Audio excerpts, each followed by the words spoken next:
Hi, this is Sean Hafer, and in this Cinema 4D tutorial, we will be modeling a mug utilizing subdivision surfaces. So after that, I will also we'll texture it up and light it, and we'll decal map it, and then we'll put a render it out with an alpha channel. So if you were going to put it into another scene, you can show how to do that pretty easily. All right. So I'm going to start off here with our Cinema 4D open, and I'm going to go to my four-way view and click on my right view, and we're going to set up a background image to use as a guide for modeling. So I'm going to click here on the window, go to Mode, View Settings, then click on Back, and now we're going to go grab this file. It's just a mug image I downloaded from Google. So you should have that in your downloadable file. So grab that, hit open. All right, and now we've got our mug. Well, as we model this, we are going to model this out of a cylinder. And we know when we create a cylinder, it's centered at the axis. So what we want to do is kind of get this centered up so our cylinder will be in the right place. So if I go to my back view here again, and what I can do is come over here to my offset. And if I start moving this offset X, so from my side to side, I can try and line that up. So I think right around here, 119, let's make it 120. Okay, that looks good. And then we will be in good shape for that. And let's go ahead and create our cylinder. First off though, let's save our file.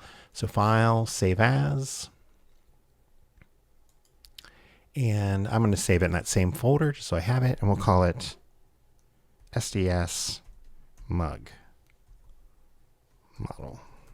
Okay, save that there. Now we've got that rolling. Okay, so I'm going to start out with a cylinder, and I will come up here, create a new cylinder, and let's just drag it up and see what we get here. That's not bad. So let's see, that's at about 760. Let's go ahead and make that, even that out. So I'll just select that, 760. And our width here, let's see what we've got. Radius, that's pretty close, 269, 268. That seems good. Let's just leave it at 268. All right. So we've got our mug cylinder going. I'm going to go to my four-way view just so I can see what's happening. Now, in our right view, we can see our z-axis is heading this way, right? So what we want to do is as we start to extrude polygons to create our handle, we're going to want to move along that z-axis. So we're going to want to make sure that we've got polygons on the back side up here on our z-axis that will allow us to sort of start extruding out along the axis. That'll make it a lot easier. So I'm going to go into my cylinder settings, and let's see, height segments, I'm going to just make that 1 for now. We don't need any others. And I'm going to come up here, display road shading with lines, so we can see our subdivisions. And our rotation segments, right now we're at 16. So like I said, we're going to want a flat face here that we can extrude out. So if we start going up and down on these, all right, if we go to 18, there we've got a nice flat perpendicular surface to our z-axis that we could grab. For the scale of that mug, does that seem about right for thickness? Yeah, I think that looks okay. So let's just start with 18. And then we can come in here. Everything else looks good. And let's just make it editable. So I'm going to hit C. And now we've got an editable cylinder. So now what I want to do, let's go ahead and create our little sort of inside of the mug. So I'm going to come to my polygon tool with my cylinder selected, go up to my selection tool or hit 9 to get to that. And then I'm just going to either select all of these here on the top. All right, so I've got all of those selected. And now we're going to do an extrude inner. I'll move my front side out a little bit. So I'm going to extrude inner. So remember that's I, or right click, extrude inner, then click over here to the side somewhere and I'm going to extrude left just drag left a little bit and offset. That looks good. So let's say 30 centimeters. So we can either come over here or just eyeball it. And now I want to extrude down. So we can either hit D and extrude, click and drag to extrude. We could also just go into our move tool. So hit E for move, hit E for move, hold down Command or Control and click, and that will extrude. And then you can see we can just drag this down, looking at our front view as well. So we've got a nice little area there. Now I'm also going to do one more, because remember, we want a couple edges to create a sort of sharper edge. If we just did this, it'll really round like this and look pretty goofy. So then I'm going to extrude one more time. So hold down Command or Control and just drag a little bit down there. All right. That looks good.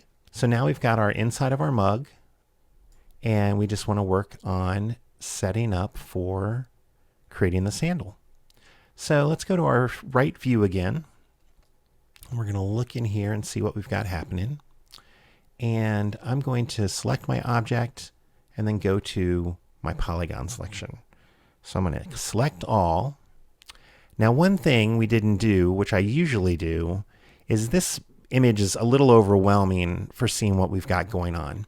So I'm going to come in here and go to my mode, view settings, go back in here, back, and then bring that transparency down, I don't know, maybe to 95. So we can still see our curve, but we can see our lines and our subdivisions a lot easier. Okay, that looks better. So now what we want to do is create some cuts along here to let us start extruding this shape out. So I'm going to use my knife tool. So go to K, and then without moving anything or hitting anything else, hit L for loop or path cut. So now I'm going to come up here, click once at the top, come down here, click again at the bottom. I'm going to get one right near the center here. Let's go ahead and give ourselves one there just for structure's sake. Come down here, one more here, and then let's do one near the bottom so we don't get a super round bottom here. All right, so that looks good. And now if I hit 9 to go back to my selection tool, I can click off of that and say what we've got. So now I'm going to go ahead and create a subdivision surface. So I'm going to select my cylinder, hold down Option or Alt, and click my subdivision surface there. That automatically makes it a child. So we come over here, we can now see that we've got our little cup. It's got nice rounded edges, and things are doing okay. All right. So let's go back to our cylinder, look how that feels. And maybe what we need to do, let's select all of our polygons again. Let's give a cut at the top here so that's not so rough. So K, L, I'm going to come up right around here. There we go. Now that gives us a nicer edge up here. Okay, cool. All right. So now I'm going to go back to my selection tool or hit 9 and turn off my subdivision surface for now. And let's change this to, rename that to mug mesh. And then we'll call this mug. All right. So now what we want to do is we want to extrude out our polygons and create this handle shape. So we're going to use our polygons right on that Z-axis here. So if I come around to the back, and we know we want this one, so I could zoom in, select my mug mesh, make sure I'm in polygons, and grab that one. So we can see that's selected. And now I want to just come down here. We want to grab that one. So 2 above, shift select that. Now if you're getting too many polygons with your selection, you can just use your bracket keys to make that selection size smaller, just like a brush in Photoshop. All right, so just those brackets. All right, now we've got that selected. Let's go ahead and start extruding out and seeing what we can do. So I'm going to come back down to this view. And since we have them both selected, we could either use our D and click and drag to extrude, or we can also just hold down our Command or Control, since we've got our axis here, and just drag those out. So I'm going to go ahead and drag that out. And then I'm going to start scaling that down a little. So I've got that. And let's hit T for scale. And let's scale those down. All right, so I've got that there. And now I'm going to go ahead and go out again, Command, drag. And that looks pretty good. And from here now I'm going to start doing each one individually. So I'm going to go and grab my top one, and I'm going to start doing some rotations. So here I've got that polygon selected, and I'm going to zoom in here so we can see what's happening. And I'm going to T for scale, scale that down, and then let's bring that up here. And then I also want to rotate that. So I'm going to hit R, make sure I just grab my red handle here, and let's sort of line that up in that along that curve. So now I could go back to E for move, hold down Command and drag, position that in place, and then go R for rotate and get that in position. Same thing, E for move, hold down Command, drag it out, scoot it over, rotate it into place. All right. So that looks good. So now I can come in here. So that's kind of moving along okay. This is a little crazy. So what I'm going to do is go back to my edge selection. So go over here to edge, do UL for loop, and grab that whole loop. So we can see up here, grab that whole loop. So I'm going to go to my T for scale, click out here and just drag. And then E to move that up. Maybe a little smaller. All right, so now we've got a little bit of that taper going up and around, and then we'll head down. So let's go back and do that down here as well. So UL, grab that loop. So we got it down there. We can see up here. T for scale. Move it down. Maybe give it a little rotate, see how that feels. Oops. Make sure you just get it on the X so that turns white, so you're not going a crazy rotation on all axes. So I'll do UL here. Go back to my edges. UL.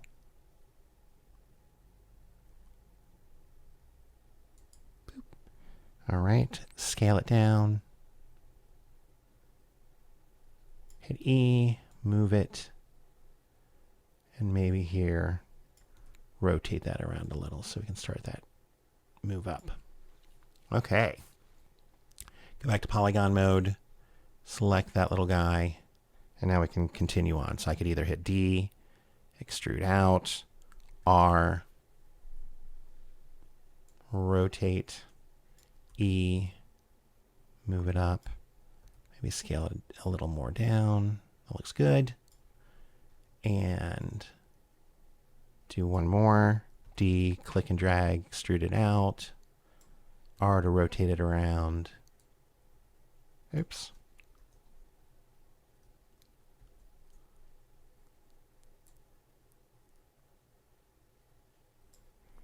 E to move it into place.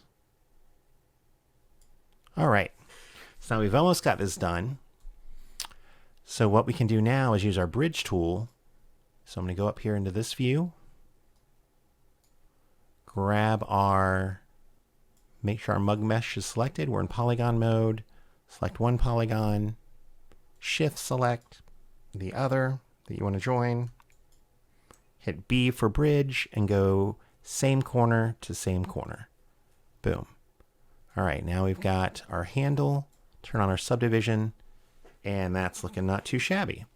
So at this point, we could come in, go to our side view, and really look at it and see what we need to adjust. Get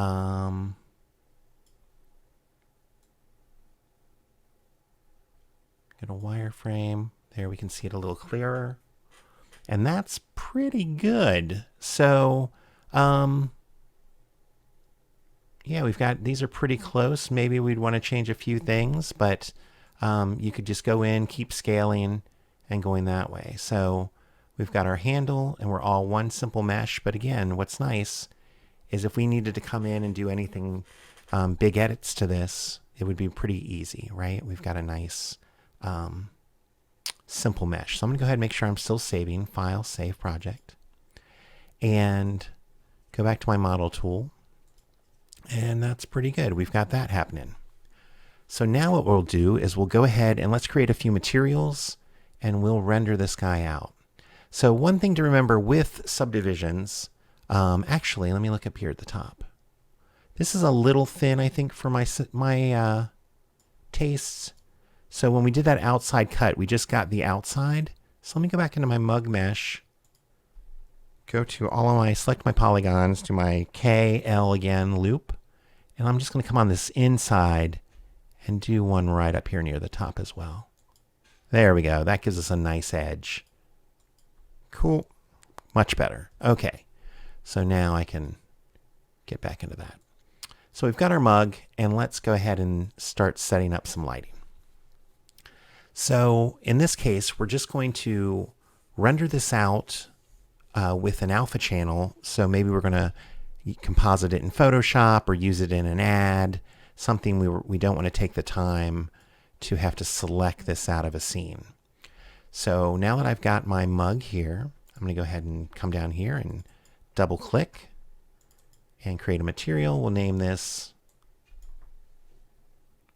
main mug. And let's do a blue color. So I'll come into my color, select a blue, and let's go for a nice dark blue, something like that. Okay. And now I'm going to come in here and on my reflectance channel, get rid of that default specular. We don't like that, right? So remove that. And now I want to add a Beckman. And in this case, we're going to make it an add. We'll bring it down maybe to about 10%. All right, so we've got some shine on it.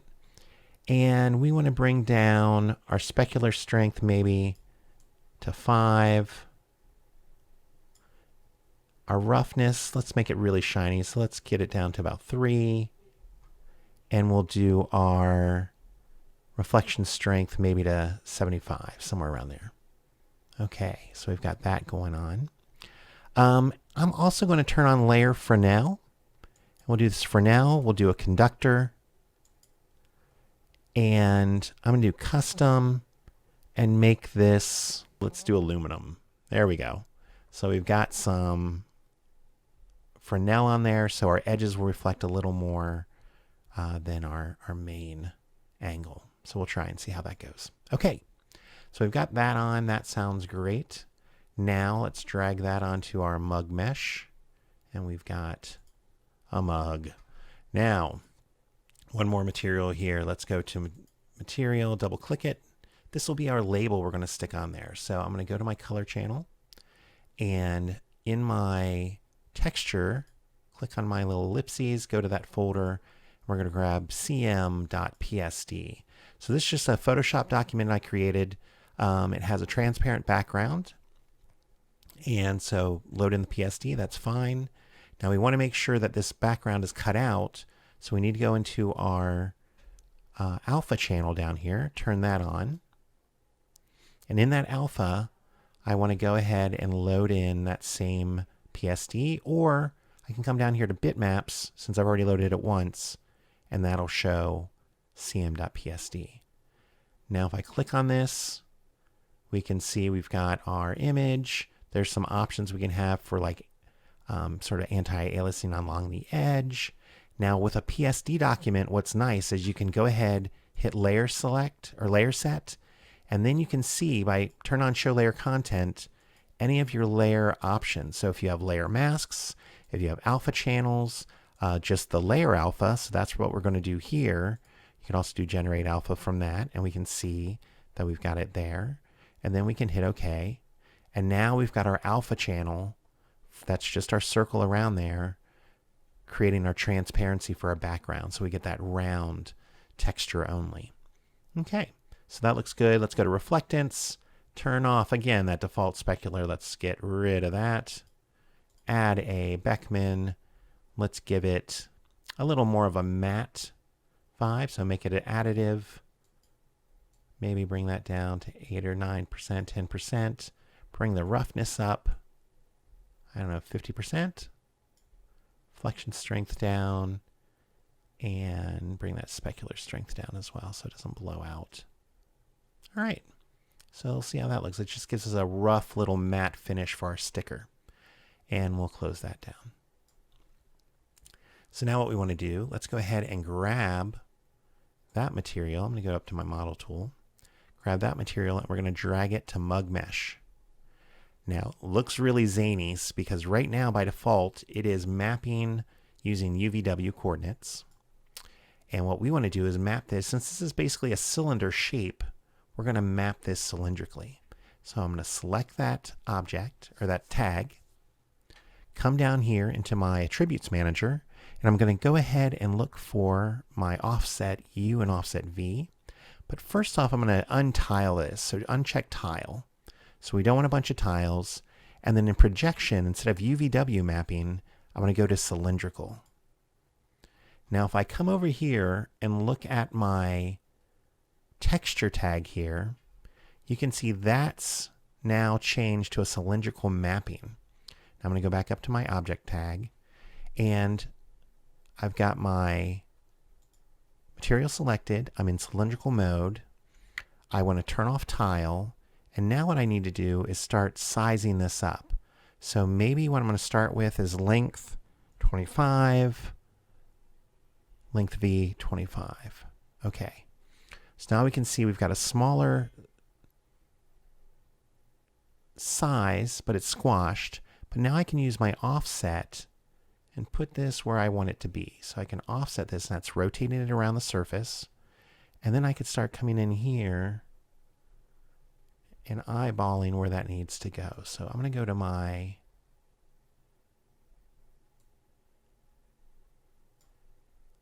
right view, go into display, road shading lines, that's fine.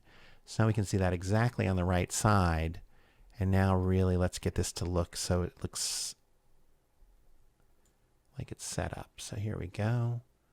Coming in, sort of center that up. So I'm going to go for -14. And then let's crank that up so it looks more circular. And we can now offset that V and bring it up into the middle of our mug. Get a little render. All right, so that's not bad. So now I'm going to go back, make this back to display lines.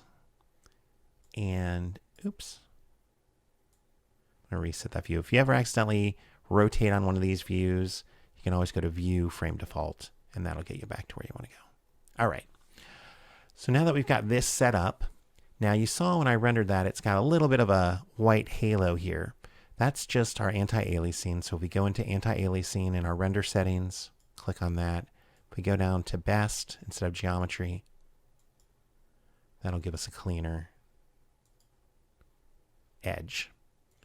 And we can see that's a little more matte versus the glossiness of the mug. It's got a little more of a matte finish. So as we get some lights in here, we'll really see that difference. All right. So now we've got that label on there. Let's go ahead and make sure we save it. File save. And we can come in and let's create some lighting. So with our lights, I am going to just use some planes. So I'm going to come up here and create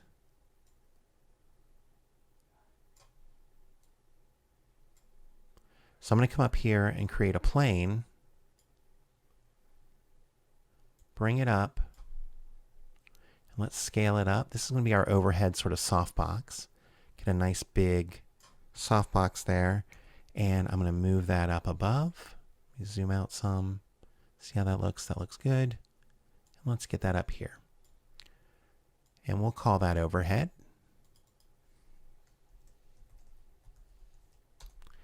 And now I'm going to create a light material for that. So I'm going to go ahead and take that material, double click it. Let's call it overhead light.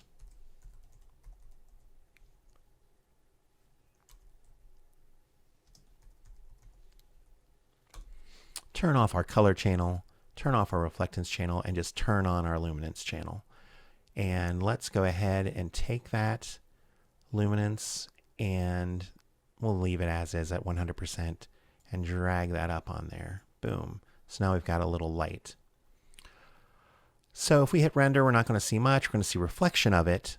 But what we need to start doing is using global illumination so that that becomes a light source. So I'm going to go into my render settings, effect, and turn on global illumination. And then with that selected, go to preset, object visualization preview. That'll be a low setting so we can get our setting, our look down, and then we can go from there. All right, so now if I hit render, it's getting a little bit of light on it, getting those highlights, so that's giving us our overhead light. That's fine. Okay, so I'm going to zoom in a little bit here. Actually, this is fine. Now let's create another one. I'm going to go ahead and create a new plane. And in this case, so here's our new plane. Let me pull it out of here. And what I want to do is I want to change this orientation so I don't have to rotate it, but it's facing where I want it to face. So I am going to change that from positive Y to positive Z. Now we've got our Z axis is where that's kind of pointing down. So I'm going to scale this up a little here, maybe widen it out a little there. And what I'm going to use for this, instead of rotating it and putting it into position and then moving it, rotating it, moving it, rotating, we're going to use a target tag. So I'm going to call this key light.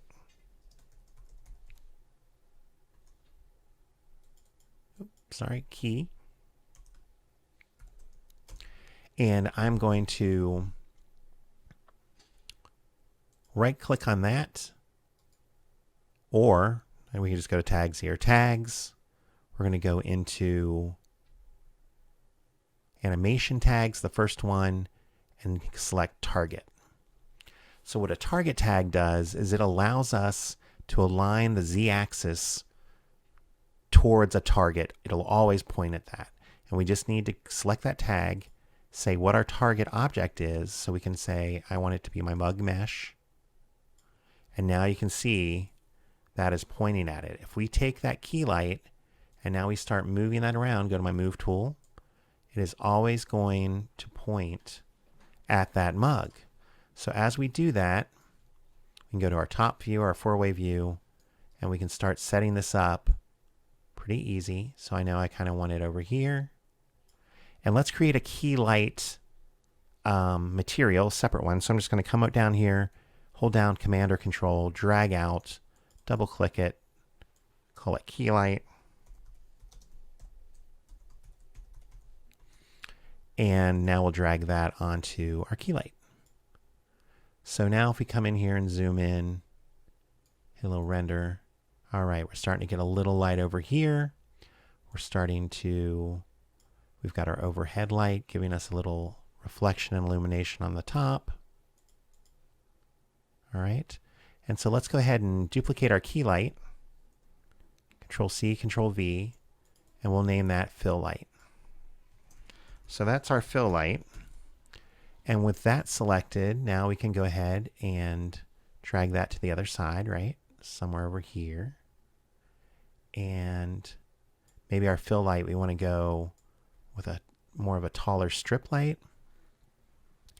And I want to go ahead and create we'll just use that same light as the overhead for the fill. All right, so we'll go fill light. We'll do the overhead light on that. That's at 100%. And now let's go to our key light, double click that, go into luminance, and we'll make that brightness 200%. All right, so now we've got a little more brightness coming from our key light. Right, we get more light there. We've got our fill light.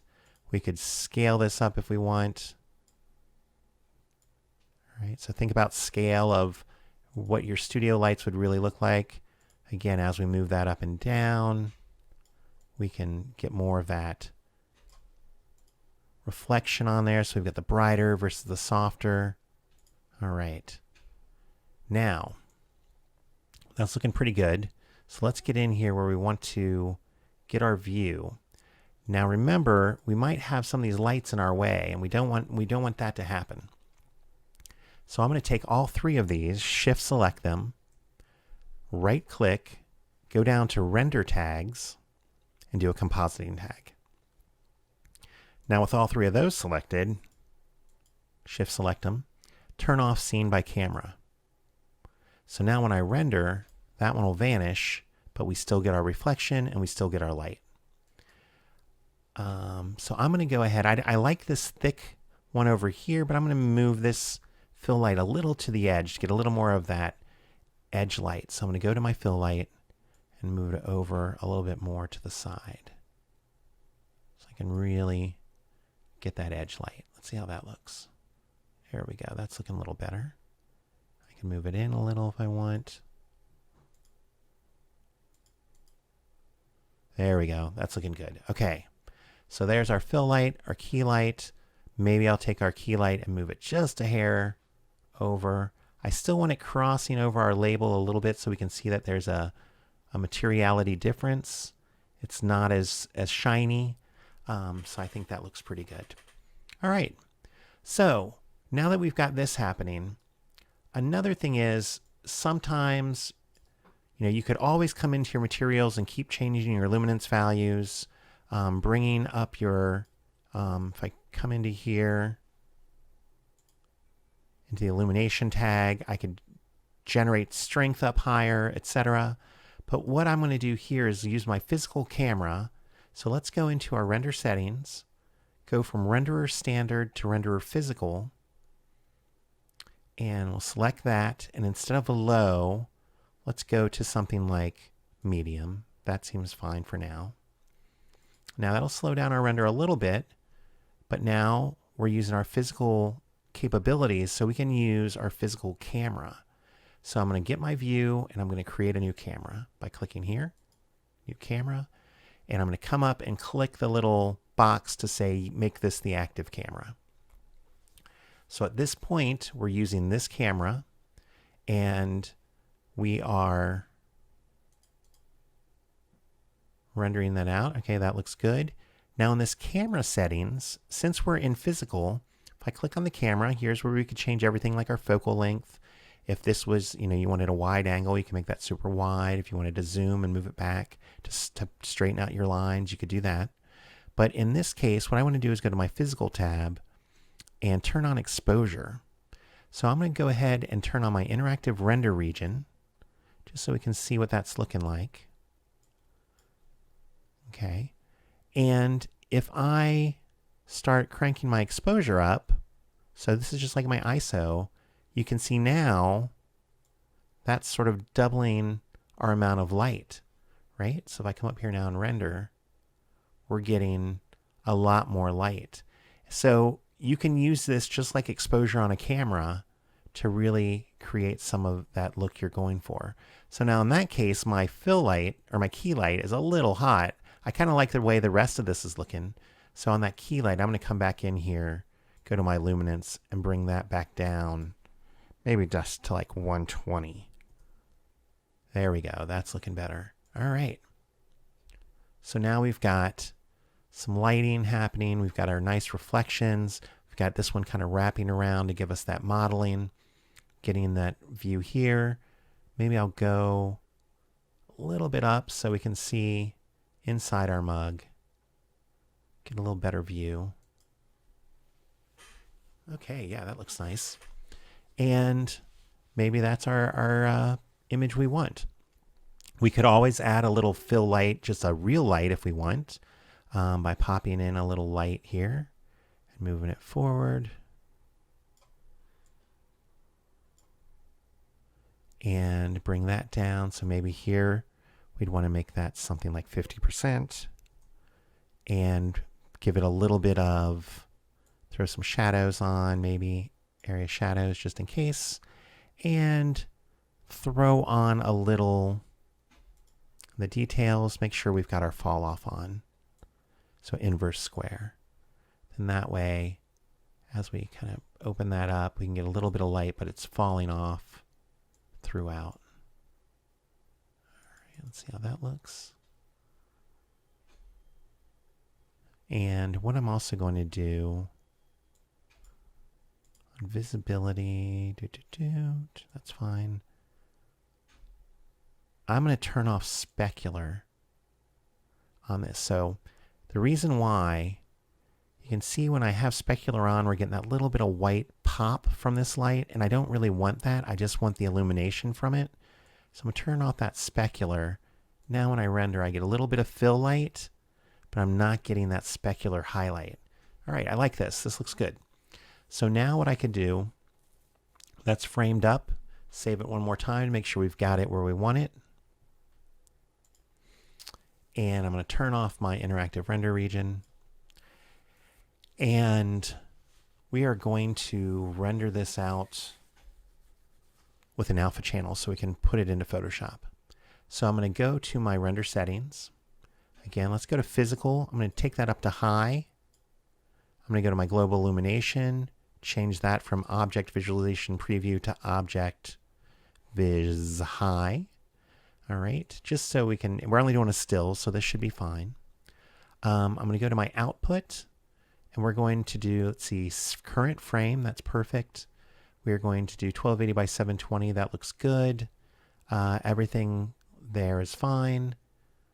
We're going to go to save, and here we are going to change format to PSD, so a Photoshop document. Instead of 8 bits per channel, let's go to 16. That'll give us more color depth. And we can then, if we need to do color correction, we can make sure that looks good. Alpha channel, yes. I want to do a straight alpha. And I'm going to save it as, I'll just put in that same thing here. Let's call it Mug Render 01. Okay, save it. Everything else should be fine. So let's go ahead, close that window. Now I'll render to picture viewer by clicking on this guy here. And we can see it rendering. All right. Now if we had an alpha, so since we rendered with an alpha channel, if we come in here, we can go to our info, then we go to layer. If you go on your image, now you can see we've got a background and we've got an alpha. To see those, instead of image, go to single imp pass so you can see each layer. So we've got a perfect alpha channel. We've got our background here. If we had a sky object or something else in this view, back behind like a background object or a floor, that would render in the alpha channel. So there's ways around that. We can use things called material IDs and some other things, and we can look at that later.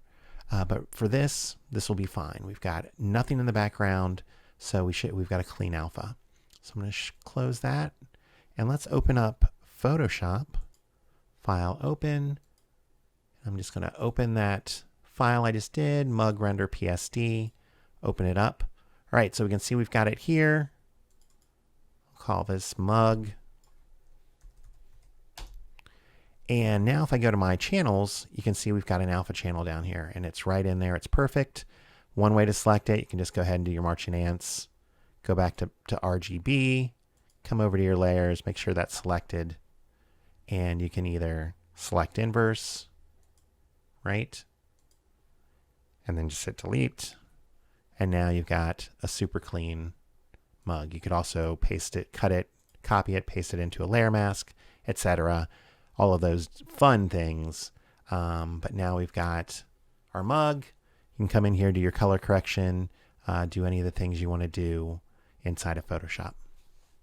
So that's how we subdivision surface model a mug, apply a decal to it, create some lights out of some planes, use the target tag to make it easier to set up those planes so they always point at our object, render out with the alpha channel, bring it into Photoshop, and get rid of that background. So I hope you enjoyed this video. And thanks for watching.